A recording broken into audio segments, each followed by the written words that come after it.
So how are we gonna start this? Well, inshallah, I will start with the first question, Sayyidina, and that is why have you picked the topic of bullying and of racism in our community? Is it something that you've seen specifically?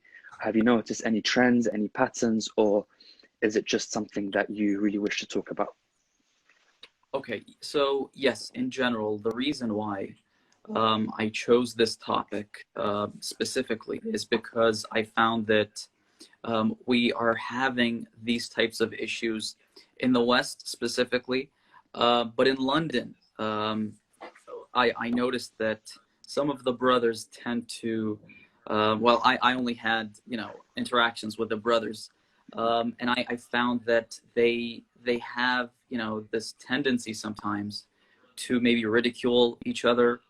And, in general, I found that this topic not only has effects on individuals, but it could have long-lasting effects on entire nations, on groups of people. So inshallah, with as we speak, I'll try to mention why I think that this is a relevant topic. And so just building up on that, so we've had this theme on our lives is that we are trying to take Quranic solutions and solutions from the Ahl al-Bayt alayhim as-salam about these issues that we've been having. And as you said, one of the more potent issues that you've noticed has been the issue of bullying and racism in our specific community, like you said, in London. For those that don't know, we are from, our foundation is from London. So are there any Quranic verses or any ahadith from the Ahl al-Bayt alayhim as-salam that mention this topic or combat, or what do they say about it? Okay, so absolutely, yes, there are a lot of ahadith about this topic. There is a verse. However, before I recite the verse, I'd like to make a big claim, if you allow me, and that is, I know that it's going to be a little bit controversial for some people.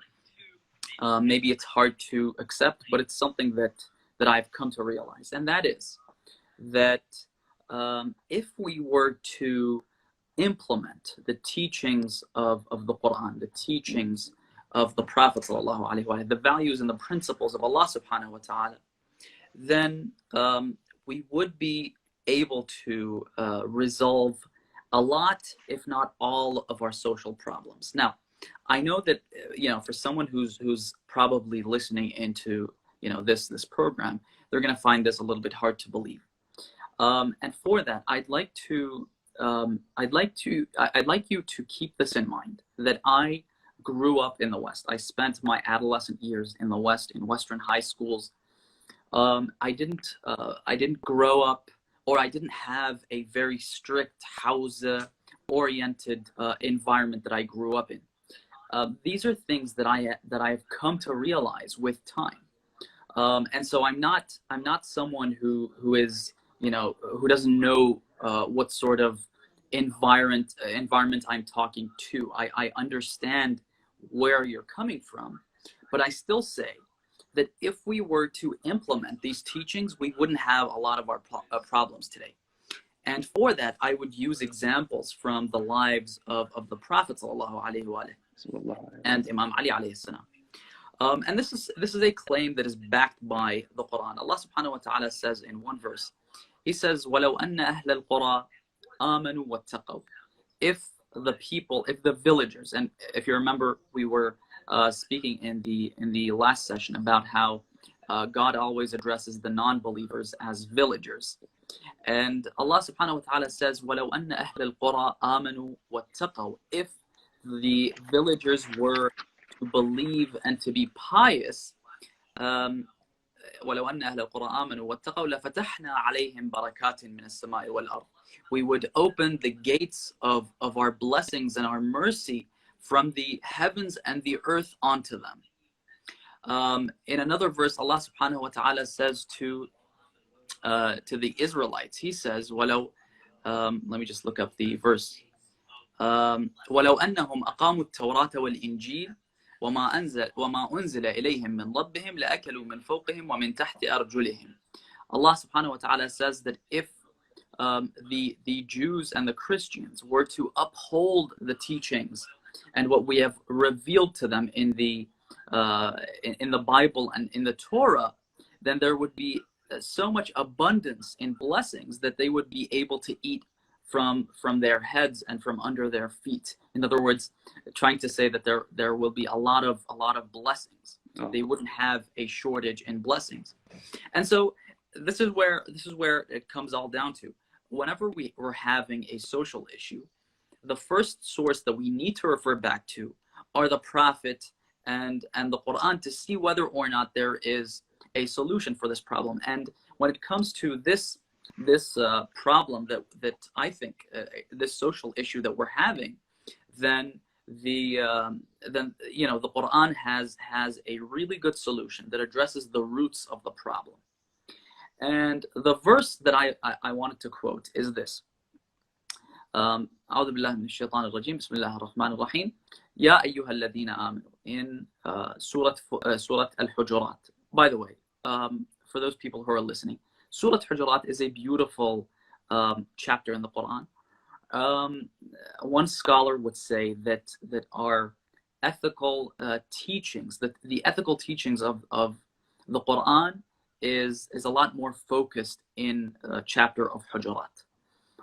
God says some really beautiful things. One of them is that you should never raise your voice in the presence of the Prophet, or you shouldn't call the Prophet by his first name, so on and so forth. So this verse comes from Surah Al-Hujurat, beautiful verse for anyone who thinks that Islam is lacking in the aspect of manners and etiquette. Then I would suggest that they have a read of Surah Al-Hujurat and look at what Allah subhanahu wa ta'ala teaches us in this verse. So this, in this chapter. So in this verse, Allah subhanahu wa ta'ala says, Ya ayyuha alladhina amanu, O you who believe, la yaskhar qawmun min qawm. A group of people should not mock another group of people. Why, you may be asking? God says that it's really simple. Asa an yakunu khayran minhum. Because the group that is being mocked could very much be a much better group of people in the eyes of Allah, in the eyes of God, than the mockers, the ones who are mocking. And isn't it really interesting, Sayyidina, that it mentions qawm, and it doesn't say that people individually should stop mocking others. So it's as if it's saying, yani, that, like you said in the beginning of the lecture, that mocking and bullying doesn't only affect people on an individual basis, but in fact, it can bring communities against each other. And that is probably what we're seeing more problems of in our society these days, is that communities have problems with each other. So is it specifically qawman? Is there a reason why it was mentioned that specifically? Listen, it's not even even if, you know, a certain group of people, if they don't practice bullying and racism, when you have a number of them, this would reflect the mindset of that group of people. For example, when you know that, for example, I don't want to mention names, but if you know a specific, okay, so I'm gonna mention those who mock, but I'm not gonna mention what group of people are normally mocked. But when you come from an Iraqi background or an Iranian background, you'll notice that there are always a certain group of people that are always used as tools for mockery. And so this reflects the mindset of these people. These types of people, they always feel that they're superior, that they're better. That's why they mock.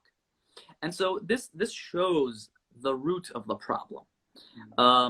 Before that, let me finish the verse, and then I'll go back to the root of the problem. Then Allah subhanahu wa ta'ala says that women should not mock another group of women, or women should not mock other women. Why? Because the ones who are being mocked could very much be better people in the eyes of Allah than those who are mocking.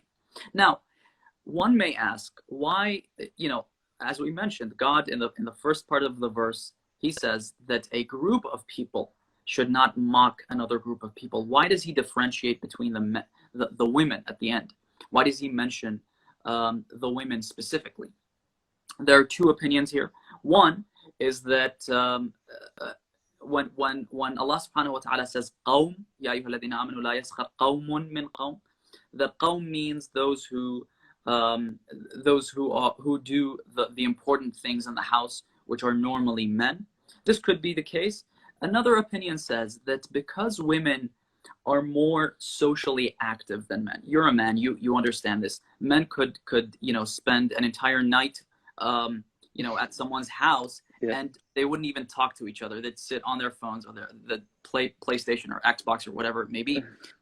So they're not very social, or at least not as social as women. And the more engagement there is, the more speaking there is more potential to mock other people or to say something that would probably hurt someone.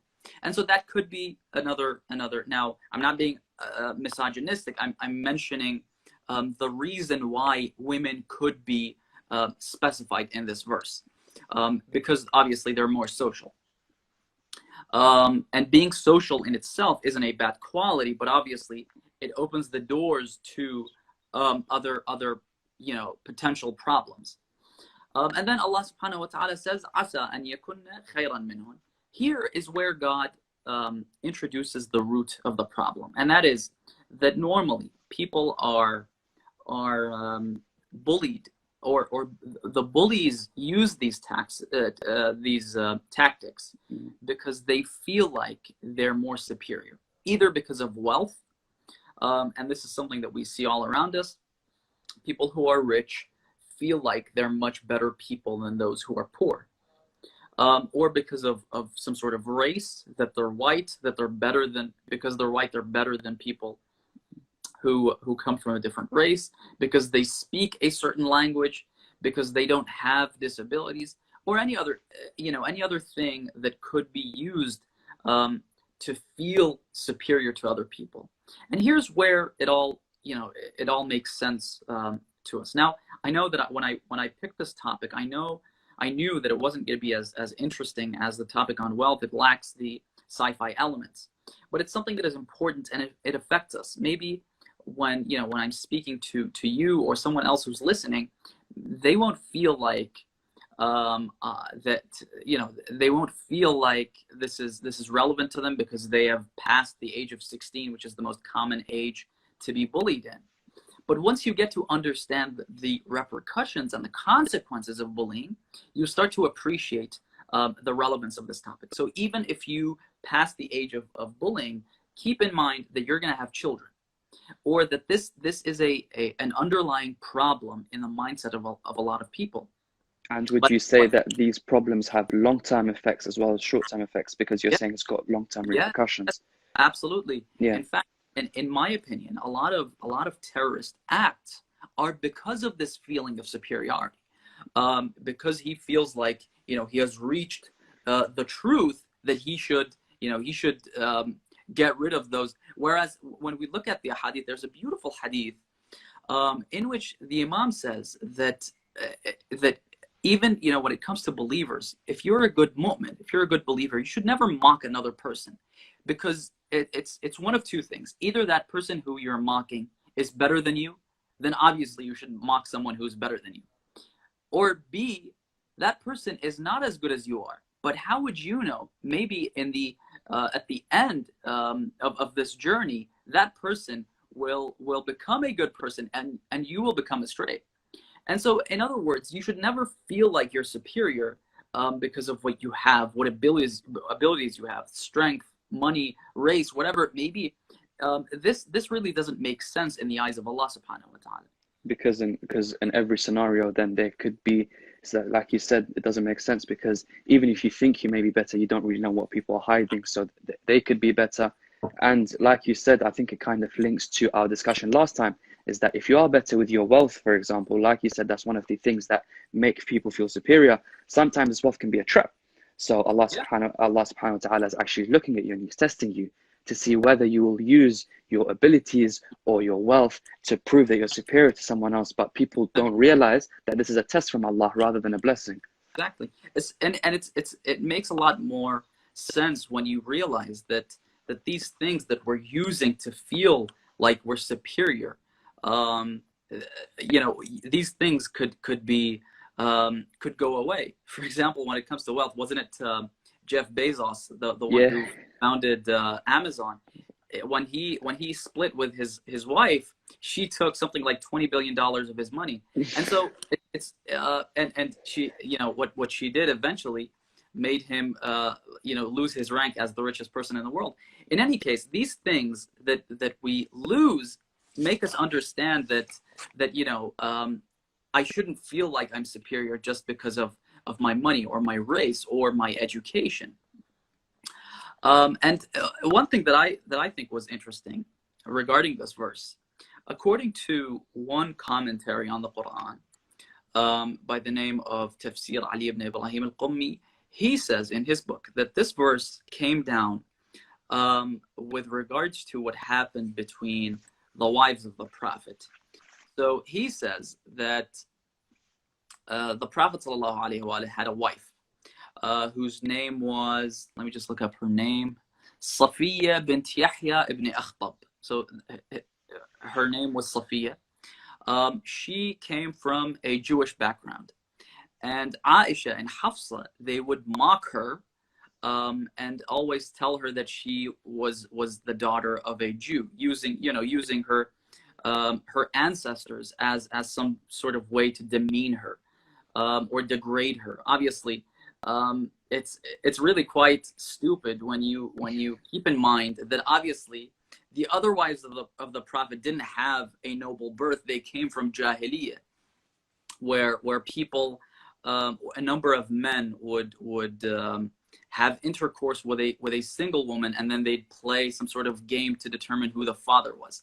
So really, they didn't have a noble birth, but they would mock this poor woman because she came from a Jewish lineage, and this would really hurt her. So one day she goes to the Prophet and she says that Aisha and Hafsa are mocking me. And so the Prophet says, why don't you tell them off? Why don't you stick up for reply? yourself? Yeah. And then she says, what do I say? And the reply of the Prophet is really beautiful.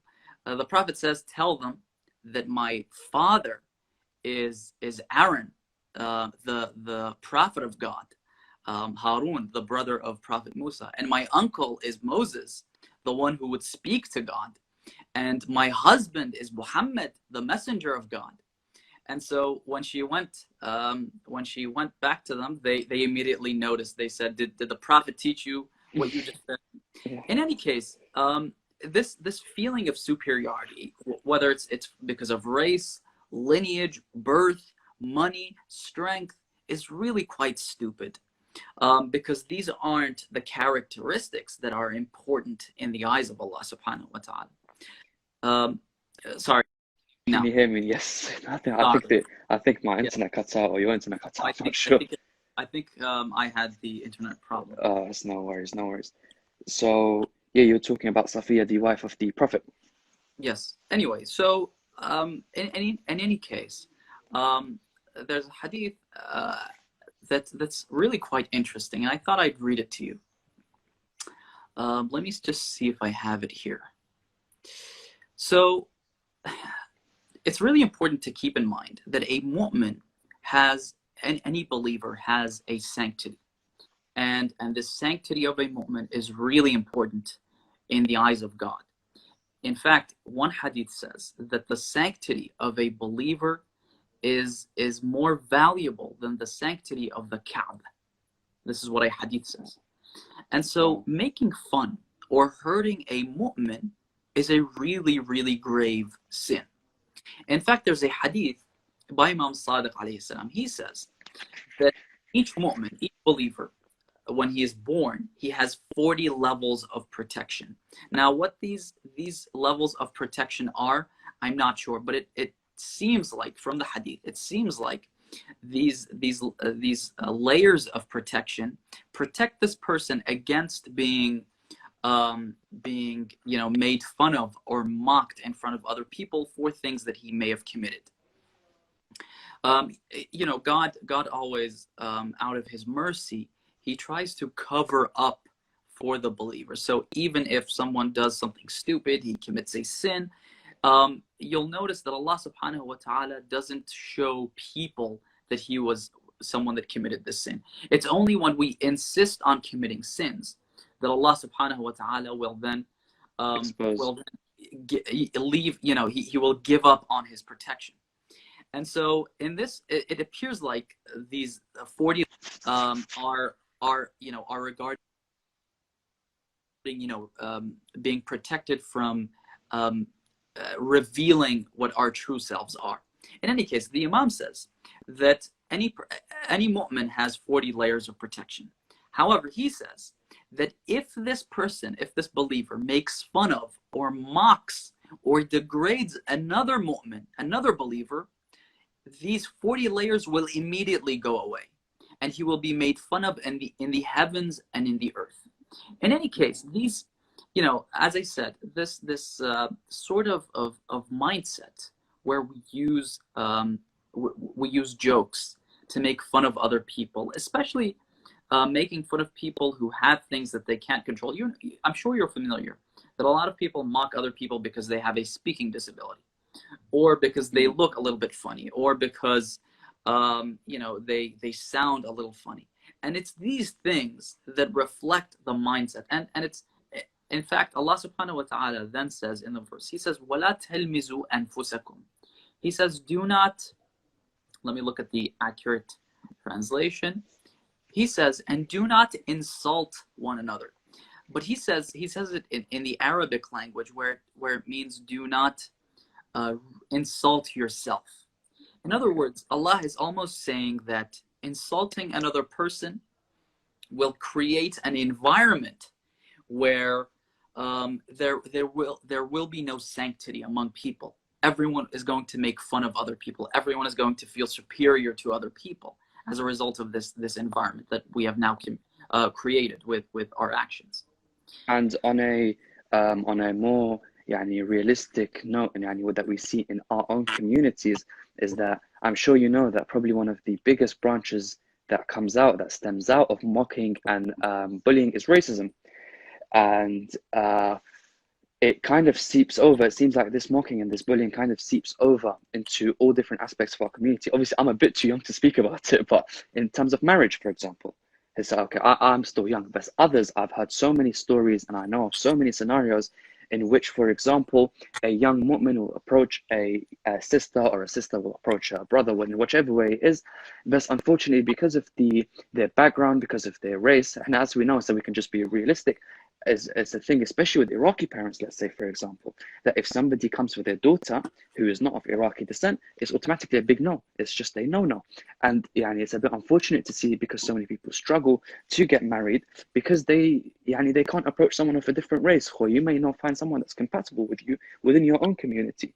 For unfortunately, it's something where this mocking and this racism, especially this racism, is kind of seeping over and is causing a lot of problems. Is this something that you've seen, and is this something that we can combat?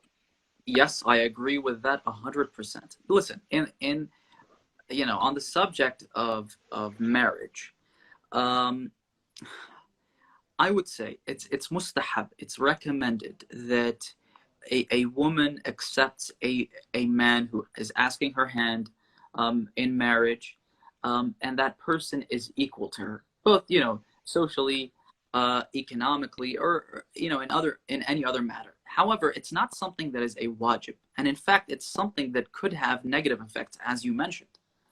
And for that, we notice in the teachings of the Prophet sallallahu alaihi wasallam, he says in this hadith, he says, إِذَا جَاءَكُمْ, he mentions, it's as if the Prophet was seeing the future. Obviously, the Prophet knows about all of these things, but it's as if that he had an image in his mind of the future, that he mentioned this criteria for marriage.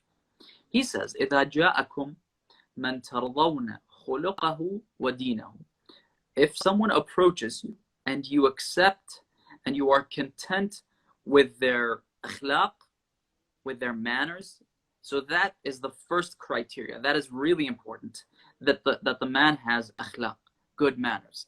Obviously, if you ask any woman who has a husband who has anger management issues, she'll tell you that even if the husband is a billionaire, living with this guy is hell. It's terrible. You can't live with someone who doesn't have akhlaq, who doesn't have manners. So that's the first thing that the Prophet mentions. إِذَا جَاءَكُم مَنْ تَرْضَوْنَ خُلُقَهُ, and دِينَهُ, his religion. Is he someone who is pious? Is he someone who is a sinner, who doesn't care about committing sin, who shows off whenever he commits a sin, who tells his friends if he commits a sin? If that's the type of person it is, then you could be you could be comfortable in denying him. However, if he's a religious person, he's got piety, he has akhlaq. In this case, the Prophet says that you have to accept, you have to, or the family should definitely be willing and pleased to give their daughter to this person who has good akhlaq and who is religious, excuse me. And then the Prophet says something really interesting, where it comes down to what you mentioned, and that is the problems that we're now witnessing in the community, where you have women who have reached the end. Sorry, aspect. Anyway, so the Prophet then says, if you do not accept men who approach you who have akhlaq and who have good religious characteristics, إِلَّا تَفْعَلُوهُ تَكُنْ فِتْنَةٌ فِي الْأَرْضِ وَفَسَادٌ كَبِيرٌ. There would be great corruption, and there would be tumult in your communities. And these are something that we're witnessing in this day and age. Sorry, I don't want to cut. What does tumult mean? I'm not sure. I'm sure a lot of the viewers also don't know. Have you heard the word tumultuous? Hardships. Hardships. Okay. Fitna. Yeah.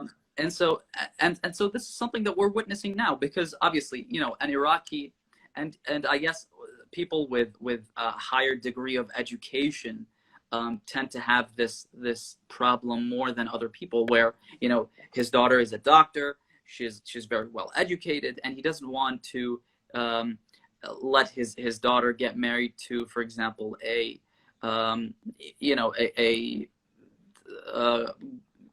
don't know, any other job, someone with a profession that isn't as noble as medicine, for example.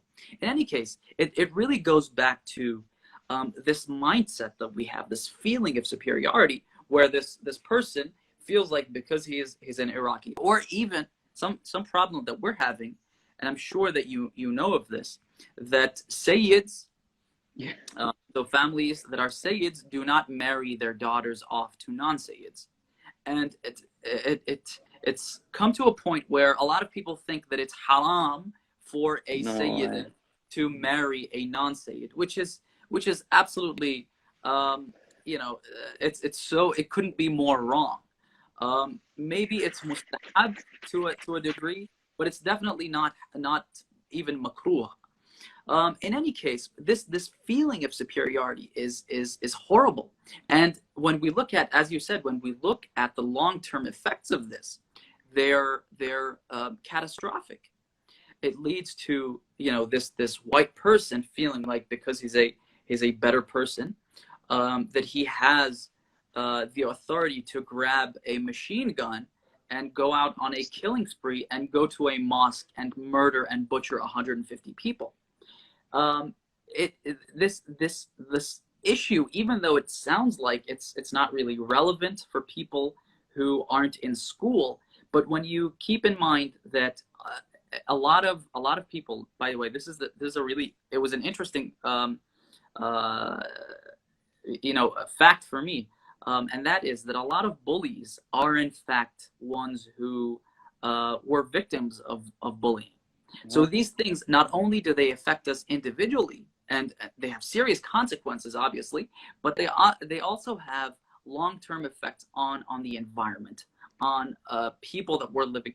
And as I said, I noticed that a lot of the brothers, unfortunately, specifically in the West, they have this tendency to name each other nicknames, and more common than not, these names are derogatory. They're used to be a little bit offensive than using a good noble name, which Allah subhanahu wa ta'ala refers to in this verse. He says, وَلَا تَنَابَزُوا بِالْأَلْقَابِ. Do not call each other offensive nicknames. In fact, it's mustahab for you call a person by a name that they like. For example, I know back in the old days this was the case, where people had a number of names. And so it's mustahab to call the person a name that he enjoys the most. It's mustahab to call, I'm not sure if you're familiar with this or not. It's mustahab whenever you have a child to give him a kunya. A kunya means Abu Flan. And so Mehdi would be Abu Saleh. Ahsanta.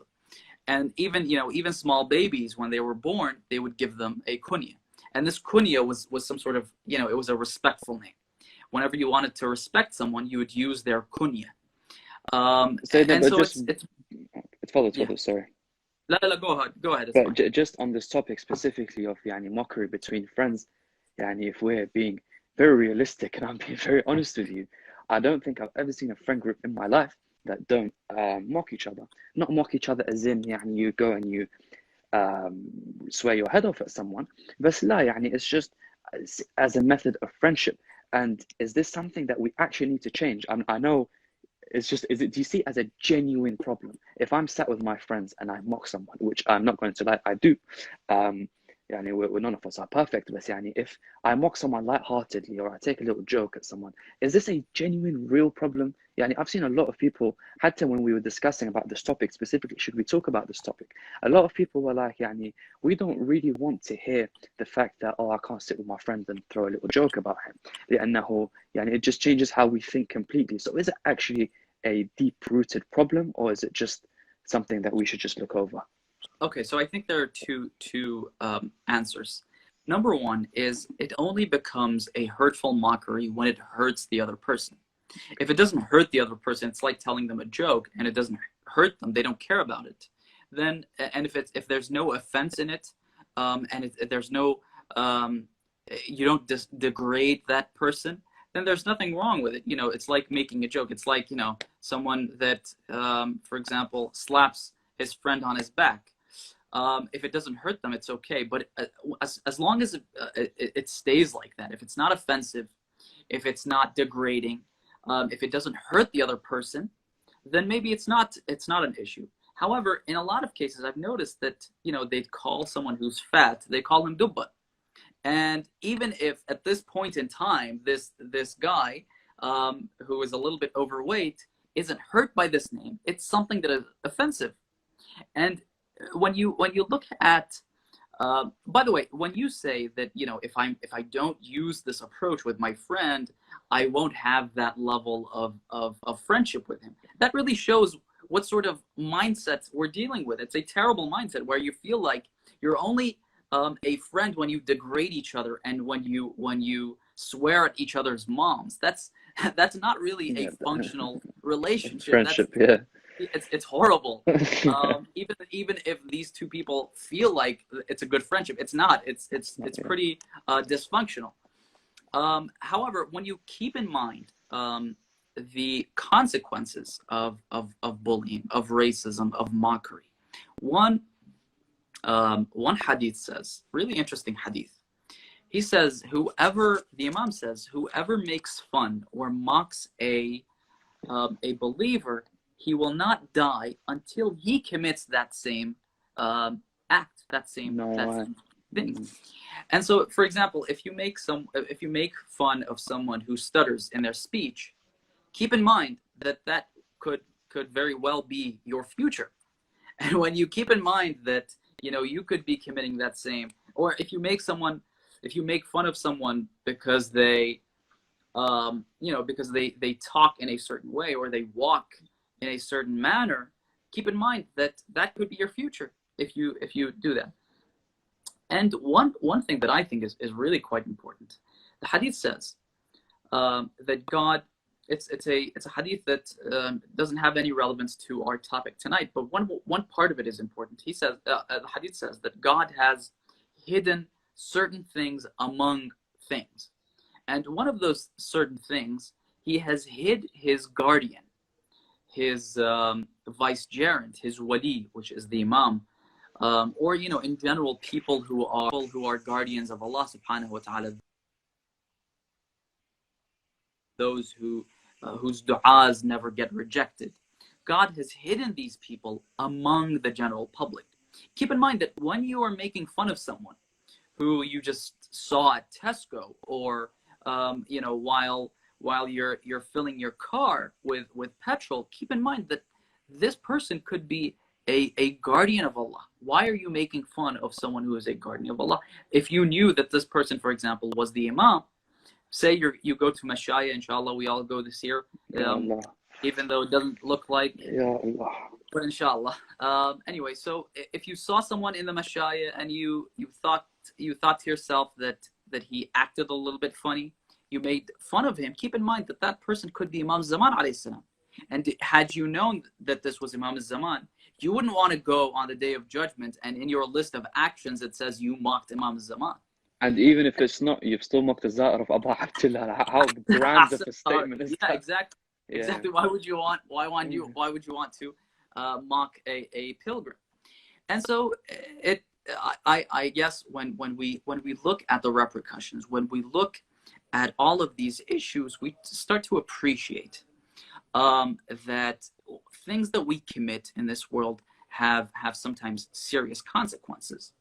And it really makes you think about how you treat other people around you, whether they be friends, siblings, parents, obviously, and so on and so forth. So I think anyway, something else that I wanted to mention. Do you have any more questions, by the way? So we've got kind of continuing is يعني, sometimes it feels like this racism is a bit embedded. Yani it's not outright. I don't have to go and specifically mock someone, but they kind of know that because we're from a different race, we're not very compatible with each other. Yani so sometimes it's natural. For example, I can't go to a white person and tell him about Majalis of Imam Hussein, because he's going to come and see people crying, see people wearing black and hitting themselves, and he's going to be like, well, what's going on here? Best on a more kind of like intra level, I don't want to say racism, but it's a bit like friction, for example. So let's say مثلا هسه I'm an Iraqi in Muharram, majority, well, if not all of the majalis that I will attend are either going to be in Arabic or they're going to be in English, but with Arabic na'in and Arabic laqmiya. Because I'm Iraqi, I would never ever go, in no disrespect to any other organization. For example, I wouldn't go to a Khoja majlis, and that's not, maybe sometimes it's not always because of the language barrier or because of the thing, but there's a bit of friction between our communities. Incompatibility. Yeah. Okay, so can I ask you a question? Where from Iraq are you? Where from Iraq? I'm from Karbala. Okay, you're a Karbala'i. Can I ask you something?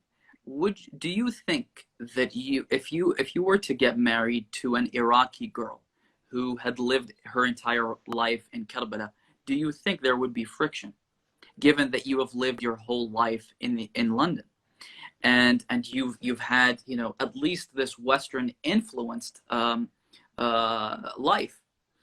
I would say that people who are living in the UK, even if there's friction, when we, you know, if we go back to the topic of marriage, it looks like that there will be friction no matter where you're from. If I were to get married to even, you know, a family friend, there would still be friction. The reason for this is because I have a different mother and I have a different father, and this mother and father duo have a different process in how they treat their children. I will definitely be having friction no matter who I get married to.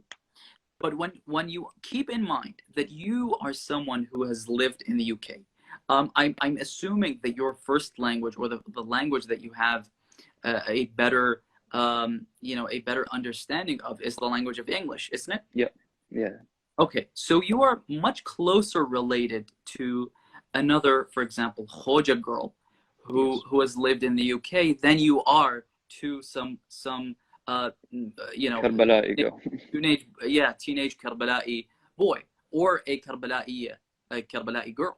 Yeah. In other words, I'm saying that even though you feel like you have a different culture, if your main problem is, you know, that sense of incompatibility, then you're going to have that incompatibility anyway with whoever you get married, because it's going to be a different person with a different mindset, with a different environment.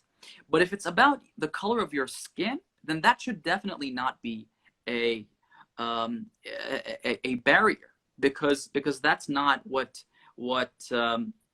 tells us if you're a good person or a bad person.